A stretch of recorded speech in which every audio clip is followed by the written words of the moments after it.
Okay, today we're in section 9.3. We're looking at sample means, working on a significance test. First one we're going to do is problem number 78. So bottles of a popular cola are supposed to contain 300 milliliters of cola.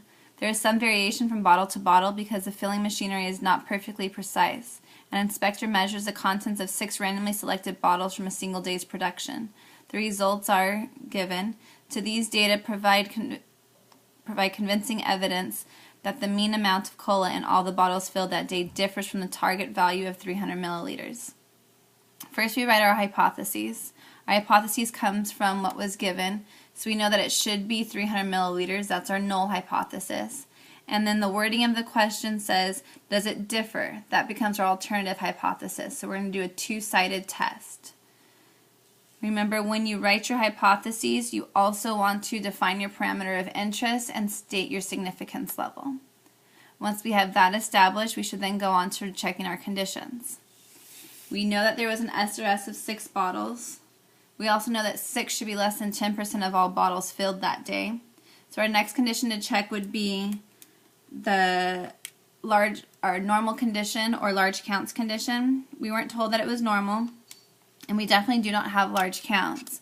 So we're going to go to our calculator, put our data into a list, and then look at a graph. I can do a histogram or I can do a box plot through this. Let's say I did a box plot and L1, and if I do zoom 9, I can see my graph does not appear to be skewed, so I'm going to do a quick sketch of that. Remember, if I hit trace, I can see where all of those are at. So I have 297, 297.7, and I would sketch that into my answer. And it should look like it looked on the screen, as close as you can get it to what it looked like on the screen, and giving values for that.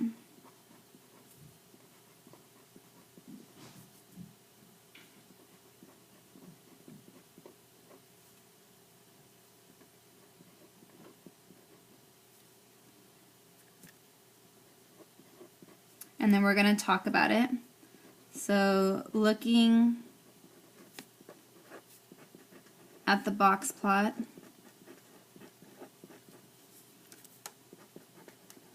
there appears to be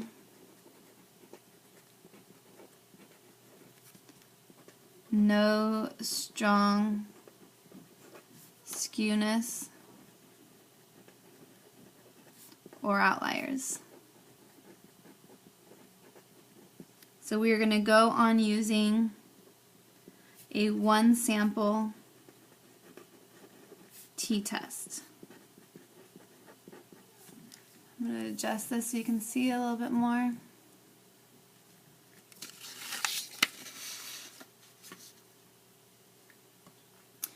Alright, so to do our t-test, I'm going to need to pull a little bit of information from that. So if I do one var stats, I can get that my x bar is equal to 299.03 repeating, and that my standard deviation of that sample is 1.5029.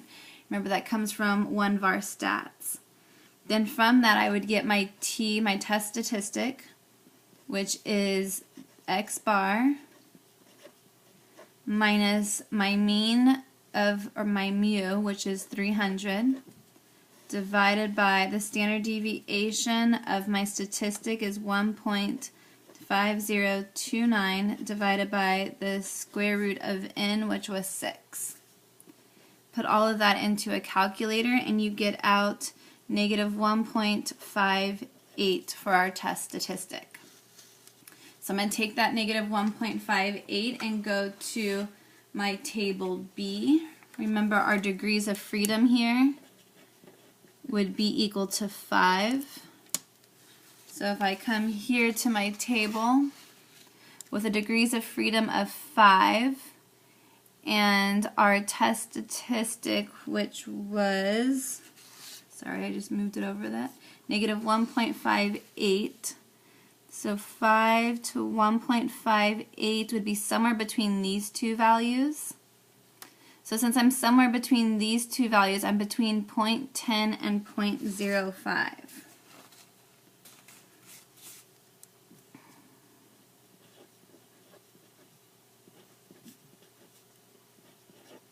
Now remember, we were doing a two-sided test because it was not equal to, so we have to take those values and double them.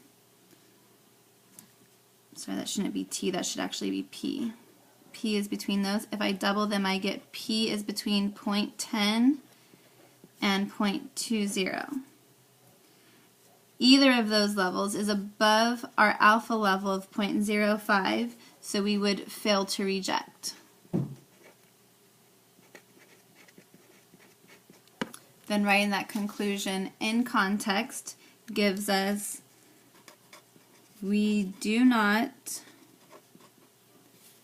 have statistically significant evidence that the mean amount